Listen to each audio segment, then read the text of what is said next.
between East and West with Dwight D. Eisenhower, who, during World War II, was the general for the European theater and led the invasion of Normandy that eventually kicked the Nazis out of power and out of Europe. So our story begins really with a problem that Eisenhower inherits from Truman, which is the Korean War. But being the general that he is, he brings the war to a swift end, fulfilling a campaign promise in 1953. And so things go back to normal. On the North Korean side, it's going to be communism. On the South, it's going to be capitalism. And they're separated by the 38th parallel. If you're interested in the Korean War, check out the show MASH. It was a sitcom in the 1970s. Talked all about the Korean War. 1953 is also a very important year because Joseph Stalin dies, all right? No conspiracy theories here, he just dies. When he's born, it's 1878. Rutherford B. Hayes would have been president of the United States, and now Eisenhower's president. He's old, he dies, and Nikita Khrushchev takes his place. The new look is created by our Secretary of State, John Foster Dulles, and it says, look, we've got all these nuclear weapons, so how about we decrease our troops? So, easy way to remember it, decrease troops, increase nukes. And we also have Strategic Air Command, increase our air defense system, increase the Air Force. And we also have what are called ICBMs, Intercontinental Ballistic Missiles. So now we can fire nuclear weapons from the United States all the way over to Europe. We also have some nuclear weapons in Turkey and other places across the globe with our allies. All right, so Iran, the United States, our CIA and England's M16, the James Bond people, undercover agents, they're going to restore the Shah back to power. And basically, why do we do this? Well, for Iran, Guatemala, and for the Suez Canal, it's all about nationalization.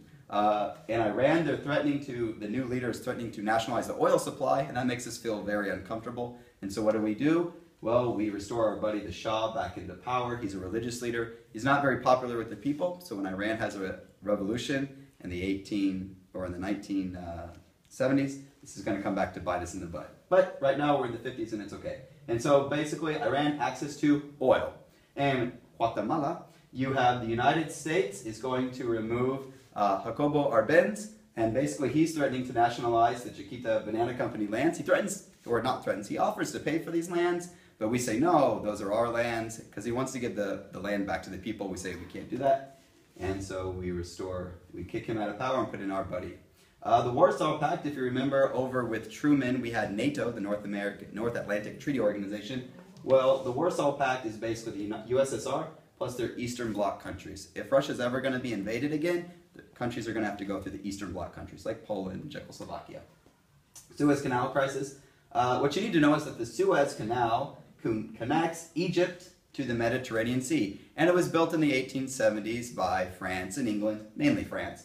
And so the new leader, Gamal Nasser, he is now the Egyptian president, and Israel, which is a new country, England and France, they basically invade Egypt, but it's a bad situation. They lose, and the United States and the United Nations are condemning this action against some of our allies. So like, what are you doing? Do you not realize that they have the Warsaw Pact now? Do you really want the Warsaw Pact going against NATO? You could have caused a war here. What are you thinking, Israel, England, and France? I'm like, but they were like invading our turf. We're sorry.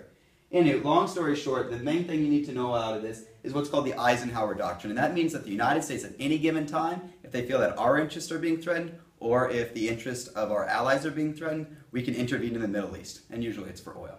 Okay, but for Iran, Guatemala, and for the Suez Canal in Egypt, it's all about nationalization of things. Nationalization of oil, land, yeah, we move on to another complicated thing in Vietnam. We're left off with Truman. The United States was giving France $1 billion. We're paying 80% of the budget to fight Ho Chi Minh and the Viet Minh. So it's Ho Chi Minh versus the French. Well, there's this big battle called the Battle of Dien Bien Phu. And guess what happens? France loses, and that leads you to the Geneva Peace Accords. It says 4 things. Number 1, France loses. Number 2, France is allowed to leave peacefully. The country is going to be divided at the 17th parallel. Everything above the 17th parallel is going to be communist. Everything below it is going to be capitalist. And there's going to be an election in 1956 to solidify the country. Everything's going to unite one way or another. And so you get to 1956, Ho Chi Minh's gaining support, and the United States cancels the election because Ho Chi Minh is going to win.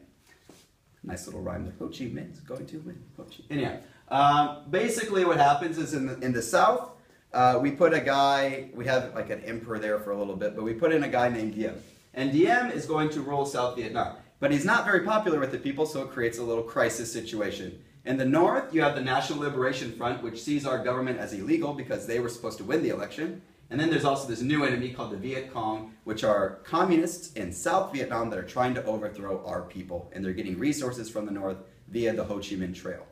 All right? Basically, Ho Chi Minh wants to solidify the country, and we're not going to let that happen. And it's the domino theory. Why do we care about a little country in Southeast Asia? Well, it's a domino theory. One country goes communist, then the other one does, then another one does. It's like when China became communist, they immediately infiltrated to North Korea, and then they attacked South Korea. It's just domino theory here. All right, to make picking things up a little bit, we've got Sputnik. Not only do we have a weird situation in Vietnam, but Sputnik is a Russian satellite that goes into space, and it makes Americans freak out. And we emphasize education, reform, mathematics, and science. And it begins the space race. The fear is, what will those Russians do with space? Will they put nuclear weapons up there to point at us? Can we really trust communism? In Cuba, there's a weird situation where our government gets overthrown by Fidel Castro. Remember, the United States has had interest here since the Spanish-American War with the Platt Amendment. And now our government gets overthrown. And the U.S. plan is to train Cuban exiles, and they're going to go over there, they're going to overthrow the government. That's going to happen under John F. Kennedy. Unfortunately, it's the Bay of Pigs invasion, and it's an epic fail. The kitchen debate. Vice President Richard Milhouse Nixon and Nikita Khrushchev are going to meet in Moscow, and they're going to have a discussion. They have two little rooms set up. One looks like a typical American household, nice little kitchen, nice little living room. On the other side, you have a typical Russian household. And things are going great. They're having a discussion about the pros and cons of communism. They're kind of like slapping each other on the back, joking around. It looks like the Cold War is going to come to an end pretty quick. Unfortunately, give it a couple months, and there's this incident called the U-2 spy plane incident. A U-2 plane is a spy plane, a U.S. spy plane, and basically gets shot down over Russia. And Russia says, "You were spying on us?" And we're like, "Yeah, sorry about that." And so basically those Cold War tensions that were going down, whoop, whoop, whoop, going way, way, way up. All right? Over here to number 2, the Warren Court era. What you need to know, there's a new Chief Justice. His name's Earl Warren, and he's all about civil liberties and civil rights. That's all you really need to know. Isn't that nice? Nice and easy. For the civil rights movement, we'll move through this really quick. What you need to know, Brown versus Topeka Board of Education, separate but equal, is now unconstitutional. Undoes Plessy versus Ferguson, and it says that schools must desegregate with all deliberate speed. How they do this in the courtroom is they show a bunch of black students, nice 4- and 5-year-olds. Here's a white doll, here's a black doll, which doll is better? And they all point to the white doll and say, that doll's better. Proves psychologically that separate but equal is damaging to young people. All right, Emmett Till is a 14-year-old boy from Chicago, goes down to the most racist state in the Union at the time, Mississippi, and he's going to whistle at a white lady apparently, and he's going to be killed and mutilated. And his picture of the mutilate, there's an open casket at his funeral, and it really spearheads the civil rights movement. His picture is on the front page of every newspaper, especially Jet magazine.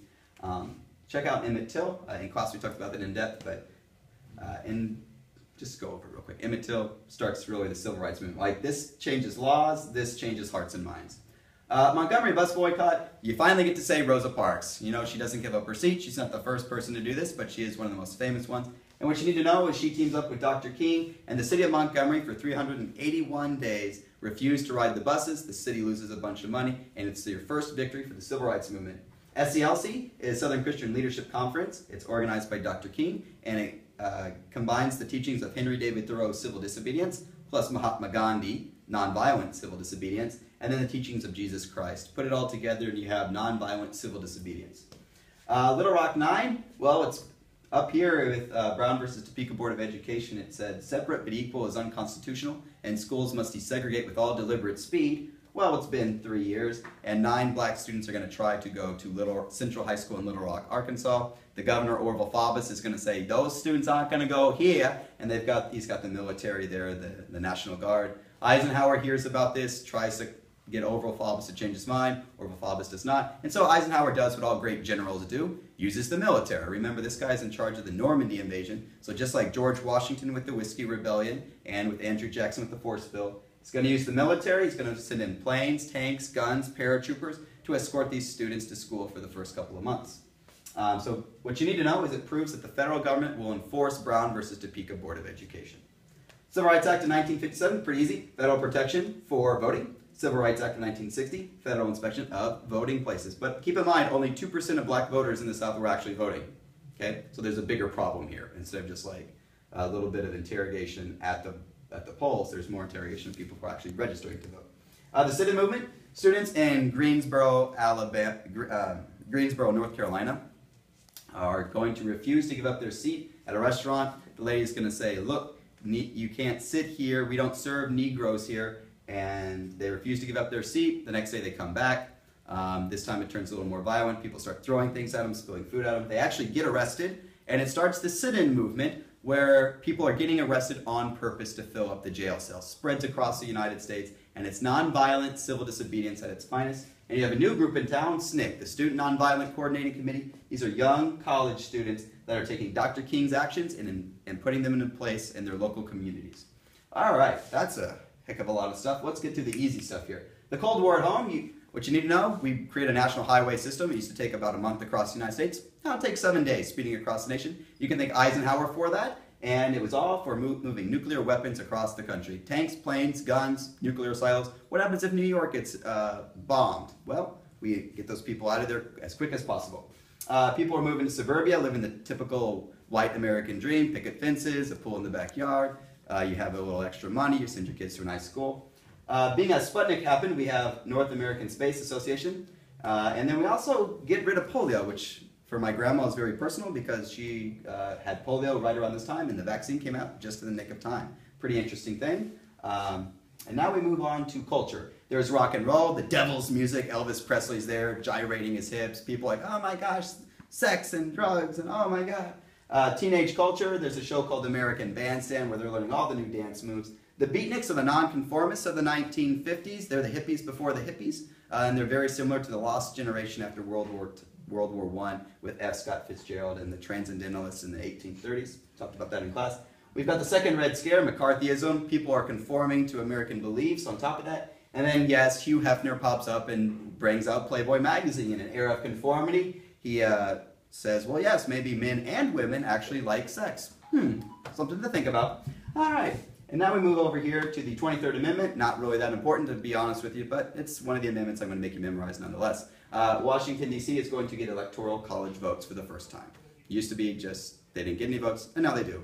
Congratulations. Not as important as the 13th, 14th, or 15th Amendment, but you're still going to need to know it. All right. And then, last but certainly not least, Dwight D. Eisenhower, the man that's been building up the military, uses the military. He gives one of the most powerful farewell speeches ever, probably the most important one since Washington. Washington said, don't form political parties, don't get involved in foreign affairs. And Dwight D. Eisenhower basically says, beware of the military-industrial complex. Yes, we built this military. Yes, it is powerful. But beware of it. It could be used against the American people one day. They could take their civil rights and take their civil liberties. So we created it, but just be careful with it.